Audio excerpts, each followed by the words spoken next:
Assalamualaikum warahmatullahi wabarakatuh. Bismillahirrahmanirrahim.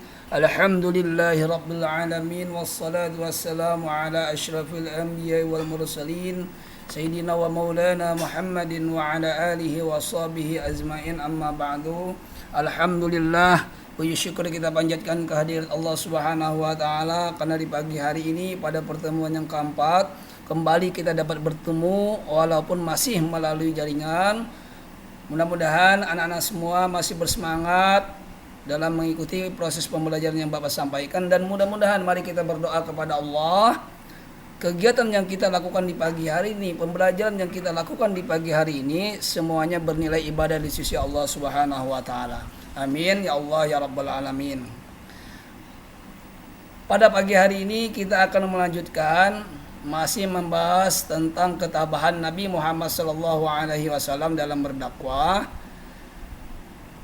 Tujuan pembelajaran kita di pagi hari ini, setelah selesai proses pembelajaran, maka diharapkan semua siswa di kelas 4 diharapkan mampu. Yang pertama, mengetahui ketabahan Nabi Muhammad SAW dalam berdakwah. Yang kedua, menceritakan tentang ketabahan Nabi Muhammad SAW dalam berdakwah. Baik, mari kita awali kegiatan di pagi hari ini dengan sama-sama membaca basmalah. Bismillahirrahmanirrahim. Ringkasan materi pembelajaran sejarah kebudayaan Islam. Silakan kalian buka buku paketnya. Bagi mereka yang punya buku paket, itu ada di halaman 6 sampai halaman 8 yang akan kita bahas bersama-sama di pagi hari ini. B. Ketabahan Nabi Muhammad SAW dalam berdakwah. Pada pertemuan terdahulu sudah Bapak jelaskan bahwasanya pada awal mulai Islam itu hadir di tengah-tengah masyarakat kota Mekah, Nabi Muhammad itu menyampaikan agama Islam itu ada dua. Yang pertama secara sembunyi-sembunyi, kemudian yang kedua beliau menyampaikan secara terang-terangan. Pada masa beliau menyampaikan dakwah secara sembunyi-sembunyi itu tidak ada masalah. Tetapi ketika beliau menyampaikan dakwah secara terang-terangan, barulah ada masalah yang datang dari para tokoh kaum kafir Quraisy yang menolak dakwah yang disampaikan oleh Nabi Muhammad SAW. Ini yang akan kita bahas pada pagi hari ini. Dalam berdakwah, Nabi Muhammad SAW itu banyak sekali peristiwa yang menunjukkan ketabahan beliau. Jadi banyak sekali peristiwa yang menunjukkan ketabahan beliau ketika beliau menyampaikan dakwah agama Islam kepada penduduk Mekah.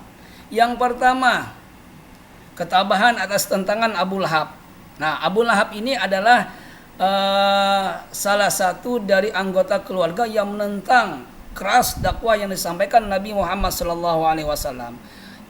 Abu Lahab pernah berkata, ketika Nabi Muhammad mengumpulkan penduduk Mekah di satu bukit, lalu ia berkata, celakalah engkau wahai Muhammad, untuk inikah engkau mengumpulkan kami? Itu perkataan Abu Lahab. Nah, atas perkataan Abu Lahab ini Allah Subhanahu wa taala langsung membalasnya dengan menurunkan surah Al-Lahab ayat 1 sampai ayat 5. Berbunyi Bismillahirrahmanirrahim. Tabbat yada abi lahabin wa tab, ma aghna anhu maluhu wa ma kasab, sayasla naran jada lahab, wa imra'atuhu hammalatal hatab, fi jidha hablum mim masad. Ini adalah surah Al-Lahab ayat 1 yang menerangkan tentang balasan terhadap perilaku yang dilakukan Abu Lahab terhadap dakwah yang disampaikan oleh Nabi Muhammad SAW. Itu ada artinya.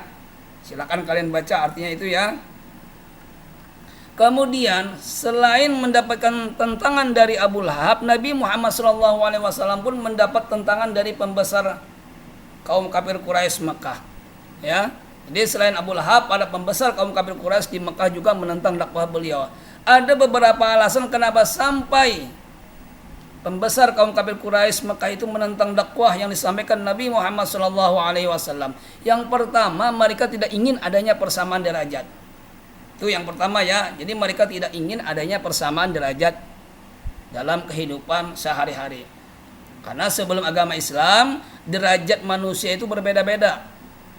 beda antara derajat bangsawan dengan derajat kaum budak. Tetapi setelah datangnya agama Islam, semua sama. Tidak ada perbedaan. Yang membedakan seseorang itu hanyalah tingkat ketakwaan kepada Allah Subhanahu wa taala. Inilah yang menyebabkan yang pertama mereka menentang dakwah yang disampaikan oleh Nabi Muhammad sallallahu alaihi wasallam, yaitu mereka tidak ingin adanya persamaan derajat.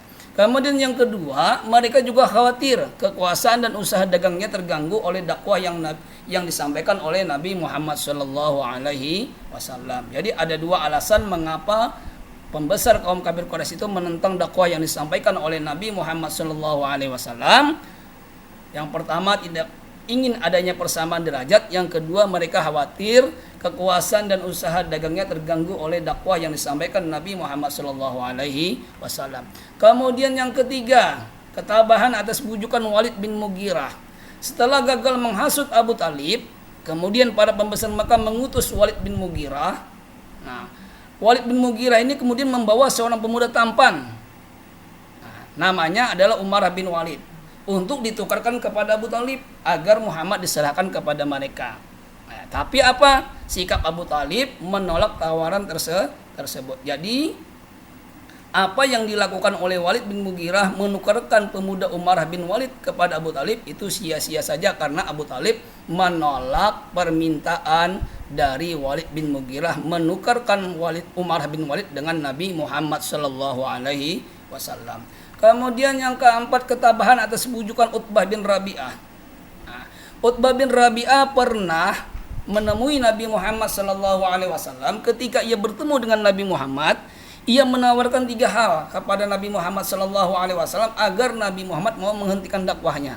Jadi Utbah bin Rabi'ah ini merupakan utusan dari pembesar kaum kafir Quraisy. Ia datang kepada Nabi Muhammad sekali lagi menawarkan 3 hal. Tujuannya agar Nabi Muhammad itu mau menghentikan dakwahnya. Apa saja penawaran yang disampaikan oleh Utbah bin Rabi'ah kepada Nabi Muhammad SAW?